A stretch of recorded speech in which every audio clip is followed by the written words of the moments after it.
આજે બનાવીશું રીંગણનું ભરથું એકદમ સરળ રીતે. કુકરમાં રાઈ, જીરા, હિંગનો વઘાર કરી દેવાનો.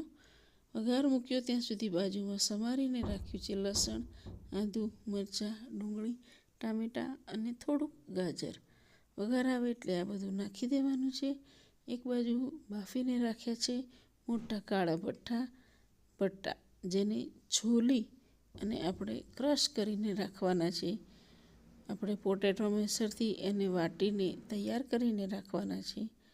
કુકરમાં વઘાર આવી જાય એટલે આપણે સમારેલા શાકને નાખી દેવાના છે. ધીમે ધીમે તેને સાંતળીએ અને બીજી બાજુ આપણે ભટ્ટા ફોલીને રાખ્યા છે.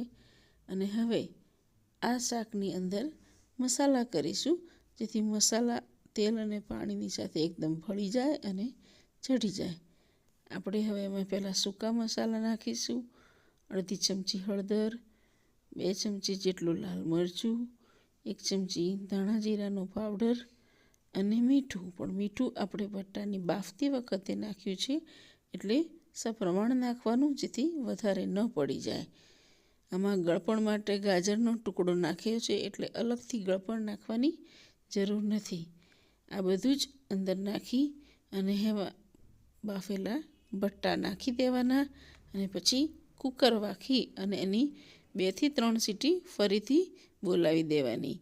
કુકર ઠંડુ પડે એટલે એને કઢાઈમાં કાઢી અને થોડોક ગરમ મસાલો નાખી અને બરાબર મેશ કરીને સાંતળી દો.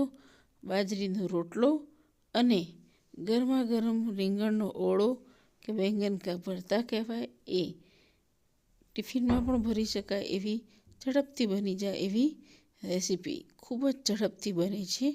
એક જ વખત માત્ર 3 સીટીમાં તૈયાર.